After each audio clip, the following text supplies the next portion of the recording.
Alhamdulillah Rabbil Alamin wassalatu wassalam ala Rasulillahil Karim amma ba'd. Assalamualaikum warahmatullahi wabarakatuh. Alhamdulillah, una sa lahat, purihin natin ang dakilang Allah subhanahu wa ta'ala sa lahat ng kanyang biyaya at gabay sa atin.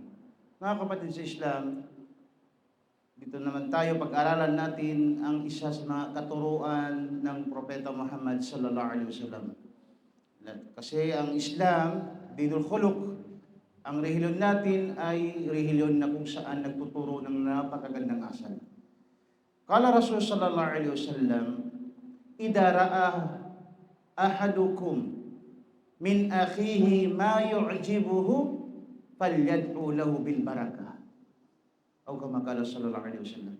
Sinabi ng mahal na sugo sallallahu alaihi wasallam, kung mayroon isa sa inyo na nakita niya sa kanyang kapatid na siya ay namangha, nagandahan, nasiyahan, palyad'u lahu bil barakah. Dapat niya ipanalangin sa Allah naway magkaroon ng biyaya ang kung anong mang mayroon sa kanyang kapatid.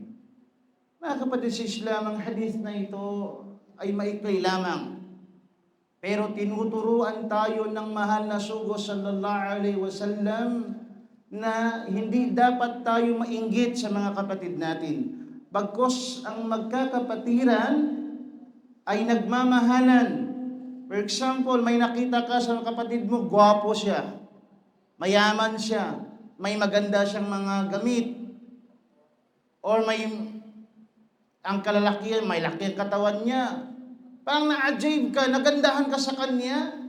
Anong sasabihin mo sa kanya? Mashallah, barakallahu fik. Ganon dapat ang sasabihin natin. Barakallahu lah, barakallahu fik. Ganon ang sasabihin mo, mashallah. Dapat unahin natin ang papuri sa Allah at ipanalangin natin sa Allah naway magkabiyaya kung ano man ang mayroon sa kanya. Kung may mga asawa siyang marami, sabi mashallah. Hindi dapat tayo mainggit.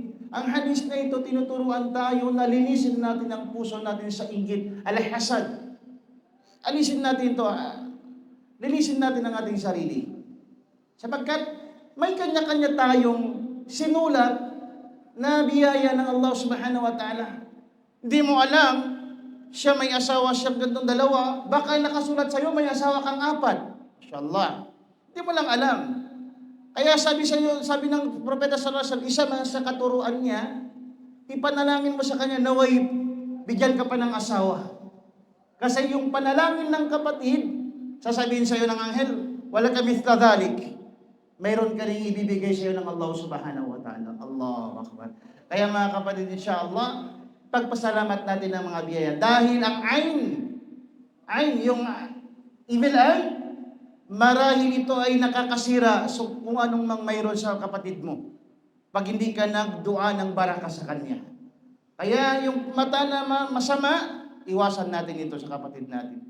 Kaya kung may mga nagandahan ka, nasiyahan ka sa kanya, mag-call ka, mashallah, kul mashallah, barakallahu fiik. Wa assalamu alaikum warahmatullahi wabarakatuh.